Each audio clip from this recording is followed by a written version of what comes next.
భారత రాష్ట్ర సమితి పెబ్బ మాజీ ముఖ్యమంత్రి కల్వకుంట్ల చంద్రశేఖరరావు అలియాస్ కేసీఆర్ సారు మీరు పబ్లిక్లకు వస్తే కళ్ళారా చూడాలే నోరారా మాట్లాడాలని ఉన్నదని ప్రజలు అనుకునేది అనుకుంటున్నారట.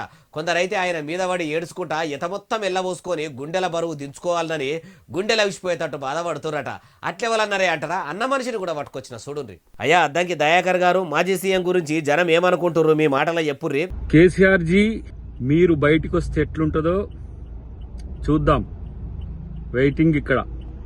వినరా ఏమంటున్నాడు? అయ్యా అద్దంకి గారు, మరి ఎందుకు వెయిటింగ్ అంటుర్రు? కేసీఆర్ సార్ వస్తే మీకేం ఫాయిదా?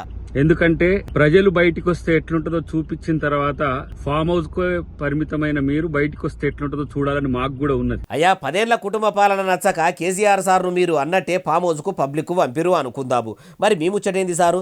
గత ప్రభుత్వం గలీజ్గా ఉందనే కదా మార్పు మార్పు మార్పు అంటే కాంగ్రెస్ వాళ్ళు మార్పు తీసుకొస్తారేమో అని ఆశపడి ఓట్లు చేసి మీ చేయి పార్టీని ప్రజలు అధికారంలోకి తెస్తే మీరు చేస్తున్నది ఏంది? ఏలుబడిలకు వచ్చి ఏడాది దాటి 13 నెలల పడ్డది. మీ ప్రభుత్వం ఏలుబడిలకు వచ్చినాక ప్రజలకు ఎట్లున్నది అంటే పాండవులు 12 ఏళ్లు వనవాసం చేసినట్టు, ఒక ఏడాది అజ్ఞాతవాసం చేసినట్టు. తెలంగాణ ప్రజలు కూడా 6 గ్యారెంటీలు అమలుగాక అరిగోసలు ఎల్లదీస్తుంటే మీ 420 హామీలు ఏమైనాయి సారు?